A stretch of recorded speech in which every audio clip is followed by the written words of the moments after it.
మంచిది మనమందరము స్తుతి గానము చేయుటయే మంచిది. యెరూషలేము యెహోవాయే కట్టుచున్నవాడని, యెరూషలేము యెహోవాయే కట్టుచున్నవాడని,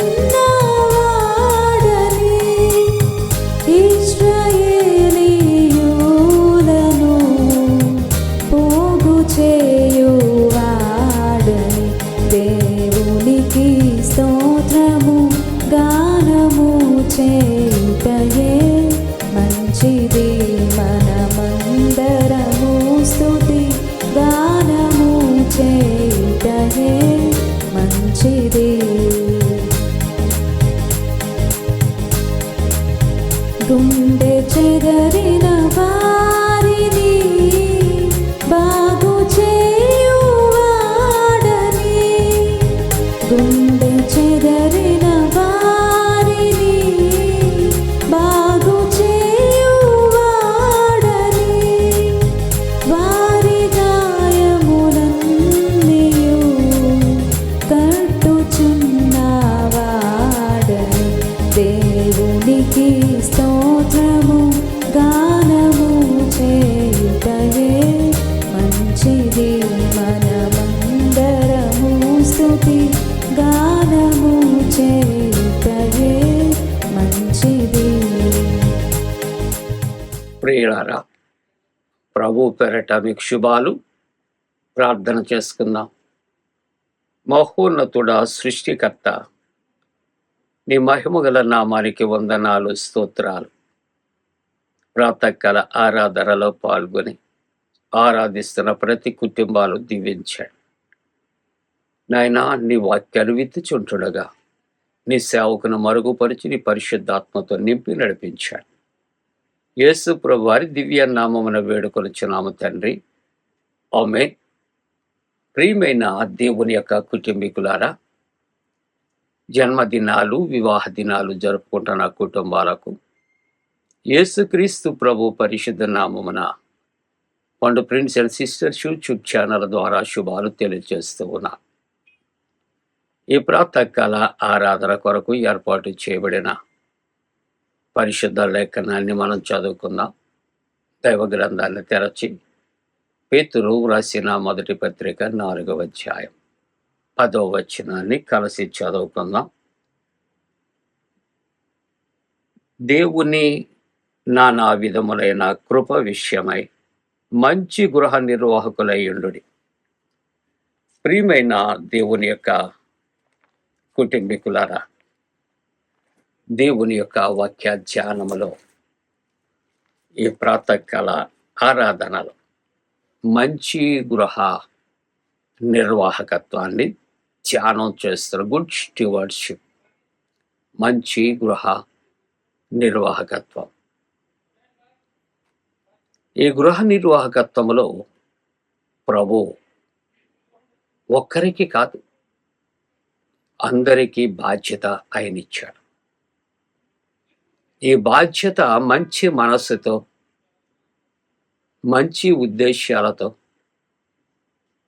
నిర్వర్తించవలసినటువంటి విషయం. వాటిలో ప్రధానంగా ప్రార్థనా శక్తి కలిగి ఉండాలి, నమ్మకత్వము కలిగి ఉండాలి,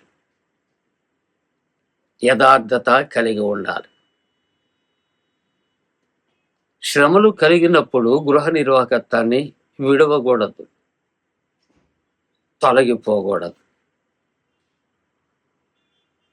మోషే గృహ నిర్వాహకత్వాన్ని ధ్యానం చేస్తున్నాం కదా.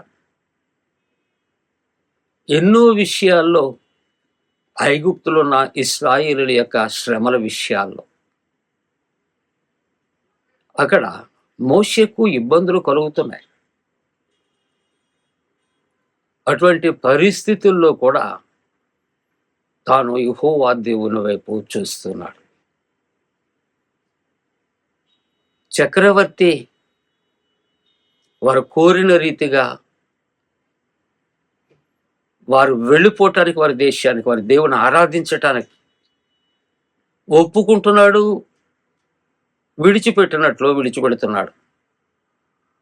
కానీ మరలా తన యొక్క మనస్సు కఠినపరుచుకొని వారిని నిర్బంధిస్తూ ఉంటూ ఉన్నాడు. అటువంటి పరిస్థితుల్లో వారికి కలిగినటువంటి ఇబ్బందుల విషయాల్లో యెహోవా దేవుడు ముందుగా మోషేకు ఏ విధంగా తెలియపరిచాడో అదే రీతిగా తన చేతిలో ఉన్నటువంటి ఆ కర్రతో అనేకమైనటువంటి కార్యాలను చేస్తున్నాడు. అక్కడ కప్పలతో నింపబడ్డాయి, పేలుతో నింపబడ్డాయి, ఏటి నీరు రక్తముగా మార్చబడింది. అయినప్పటికీ కూడా అనేక విధాలుగా అక్కడ ఇబ్బందులు ఎదుర్కొంటూ ఉన్నప్పుడు గృహ నిర్వాహకత్వానికి పేరు పెట్టి పిలిచి గృహ నిర్వాహకత్వము అప్పగింపబడినటువంటి మోషే పక్షంగా యెహోవా దేవుడు వ్యాజ్యమాడుతున్నాడు. పిలిచిన దేవుడు, పంపిన దేవుడు గృహ నిర్వాహకత్వములో శ్రమలు కలుగుతున్న విడువక వెంటాడుతూ ఉన్నాడు. మన జీవితాల్లో కూడా దేవుడు నన్ను పిలిచాడు అని మనము కూడా దేవుని కొరకు అన్ని విడిచి మనం వస్తూ ఉంటాం. పరిచర్యలో అనేకమైన శ్రమలు కలుగుతాయి. ఎన్నో రకాలు ఈతివాదాలు, ఇక్కట్టులు, ఇబ్బందులు, శ్రమలు, శోధనలు, వేదనలు, కన్నీరు కలుగుతూ ఉన్నప్పుడు వెనుతిరగవలసిన అవసరత లేదు. ప్రభు వాక్యం అడత నాగటి మీద చెయ్యబెట్టి వెనుకతోటి చూచేవాడు నాకు పాత్రుడు కాదు. పిలిచిన దేవుడు విడిచిపెట్టేవాడు కాదు. అప్పగించిన దేవుడు విడిచిపెట్టే దేవుడు కాదు. మోషే నాయకత్వంలో శ్రమ కలిగింది. గృహ నిర్వాహకుడిగా పిలిచినప్పుడు మోషే కూడా భయపడి, అయ్యా నేను నోటి మాంద్యము కలవాడనని చెప్పి తప్పించుకుంటారు ప్రయత్నం చేశాడు. కానీ దేవునికి నీవు నేను ఒక పాత్రగా కావాలి అని ఆయన అనుకున్నప్పుడు మనను విడువాడు. యోనాను నినివేకు పంపాలని ఆయన పిలిచినప్పుడు పారిపోవాలని ప్రయత్నించాడు, కానీ పిలిచిన దేవుడు విడువలేదు.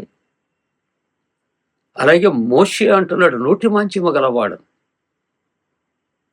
దేవుడు అంటున్నాడు మోషే నీ సహోదరుడు ఉన్నాడు, అహరోను ఉన్నాడు, నీకు నోటికి నోరుగా ఉంటాడు, ఇదిగో నీకు తోడుగా ఉంటాడు అని అప్పగించినటువంటి దేవుడు. కాబట్టి మంచి గృహ నిర్వాహకుడుగా ఉండాలి. గృహ నిర్వాహకత్వంలో అపవాది అనేకమైన శ్రమలు కలిగిస్తుంది, శోధనలు కలిగిస్తుంది అని జ్ఞాపకం చేసుకున్నాం. అటువంటి పరిస్థితుల్లో దేవుడు మనపక్షంగా ఉంటాడు, కార్యాలు చేస్తాడు. అక్కడ మోషే ద్వారా దేవుడు ఐగుప్తులు చేసినటువంటి గొప్ప కార్యం, తన యొక్క స్టీవర్డ్షిప్లో గుడ్ స్టీవర్డ్గా తను ఉంటున్నప్పుడు చేసినటువంటి గొప్ప కార్యం ఏమిటి అని ఆలోచన చేస్తున్నప్పుడు చివరకు అతడు ఒక గొర్రె పిల్లను బంధించి ప్రతి ఇంటి ద్వారబంధాల మీద కూడా రక్తాన్ని రాయమని ప్రభు ఆదేశించాడు. రాత్రి మరణదూత వస్తారు. ఎక్కడైతే రక్తపు గుర్తులు ఉంటాయో మరణపు దూత దాటిపోతుంది అని ప్రభు సెలవిచ్చిన రీతిలో ఐగుప్తులో ఉన్నటువంటి ఇశ్రాయేలీలందరూ కూడా ఆ యొక్క రక్తపు గుర్తును వారు వేసుకున్నారు. ఆ రక్తపు గుర్తులు లేనటువంటి ఐగుప్తీయుల యొక్క ఇంటిలో కలిగినటువంటి శోధన ఏంటో తెలుసా? ఆ ఇంటి తొలిచూలు కుమారుడు వరకు హతము చేయబడ్డాడు.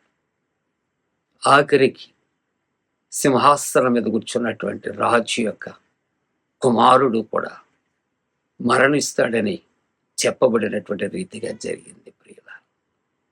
కాబట్టి దేవుడు తను అప్పగించినటువంటి గురుతర బాధ్యతను గుర్తెరిగి ఆయన మాట తూచా తప్పకుండా మనం చేయగలుగుతున్నప్పుడు మనల్ని పిలిచిన దేవుడు, పంపిన దేవుని యొక్క కాపుదల, భద్రత మెండుగా ఉంటుంది. ఆ సంఘటన జరిగిన తర్వాత ఫరో అక్కడ దేవుని యొక్క ప్రజలను విడిచిపెట్టినట్లుగా మనం చూస్తాం. కాబట్టి మన జీవితాల్లో కూడా మనమును కూడా మంచి గృహ నిర్వాహకుడుగా దేవునికి విధేయులమై ఉండటానికి దేవుడు తన పరిశుద్ధాత్మ గుడిని మనపై మెండుగా కుమ్మరించులోగాక. మేము ప్రార్థన చేసుకుందాం. పరిశుద్ధుడా, నీకు వందనాలు. నీ వాక్యాన్ని దీవించి ఆశీర్వదించండి. మంచి గృహ నిర్వాహకులుగా ఆశీర్వదించండి. తొట్టెళ్ళకుండా కాపాడండి ప్రభువా. ఇదిగో తప్పిపోతున్నటువంటి వారిని తండ్రి వెదకి రక్షించండి నాయనా. నీ పిలుపును వినటానికి నీ చిత్తానుసారముగా జీవించటం నేర్పించండి. ఆరాధనలను ప్రతి కుటుంబాన్ని పరలోకపు దీవులతో నింపండి. యేసు ప్రభు దివ్య నామమున వేడుకొనుచున్నాము తండ్రి. ఆమేన్.